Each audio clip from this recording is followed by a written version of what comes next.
आतमध्ये कोण रिपोर्टर होता मला माहीत नाही, आतमध्ये रिपोर्टरना प्रवेश नव्हता. मी सुद्धा या बातम्या वाचतो. मी याच मंचावरून असं एक मत व्यक्त केलं होतं आणि खाजगीमध्ये आम्ही बोलत असतो की काँग्रेस पक्षातून जे जे घटक बाहेर पडले आहेत आणि त्याने आपापले पक्ष निर्माण केलेले आहेत, त्या सगळ्यांनी काँग्रेसच्या झेंड्याखाली एकत्र येऊन एक मजबूत काँग्रेस उभी करणं ही आज काळाची गरज आहे. मी नावं घेतली, मग तृणमूल काँग्रेस असेल, महाराष्ट्रामध्ये राष्ट्रवादी काँग्रेस पक्ष असेल. मी तर असे म्हटलं होतं की अजित पवार गटात विलीन होण्यापेक्षा काँग्रेसमध्ये विलीन व्हा. हा काय अजित पवार गटामध्ये विलीन होण्यापेक्षा तेव्हा बोललो मी, आता त्यांचा विषय संपला, की राष्ट्राच्या मुख्य प्रवाहात सामील व्हायला पाहिजे. जसं तेलंगणामध्ये काही काँग्रेसचे घटक वेगळे झाले, त्यानंतर ओरिसामध्ये बिजू जनता दल हे मूळ काँग्रेसवालेच आहेत. असे अनेक घटक आहेत जे काँग्रेस पक्षातून बाहेर पडले. त्या सगळ्यांनी काँग्रेसच्या झेंड्याखाली एकत्र येऊन एक मजबूत काँग्रेस, देशाला नेतृत्व देणारी, याच्यामध्ये सहभागी व्हावा असं मी माझं मत व्यक्त केलं.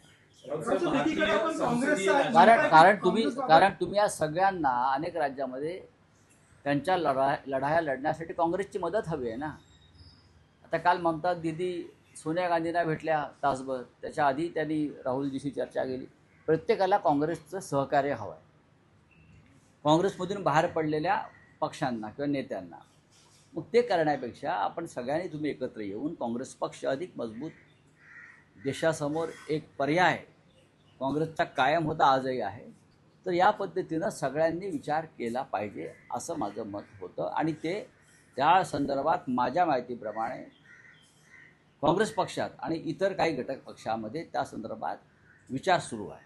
पण दुसरीकडे तुम्ही काँग्रेस, महाराष्ट्रातल्या काँग्रेसवरती मार्मिकमधनं टीका पण करताय तो, आणि त्या संदर्भात मार्मिकवर 2 कोटीचा मारहाणीचा दावा देखील दाखल झाला. हे बघा, मी टीका केलेली नाही. मी आता काय बोलतो आहे, काही लेखक असतात, लेखक त्यांची मतं मांडतात आणि त्या लेखकांच्या मताशी संपादक सहमत असतातच असं नाही, अशी एक ओळ असते.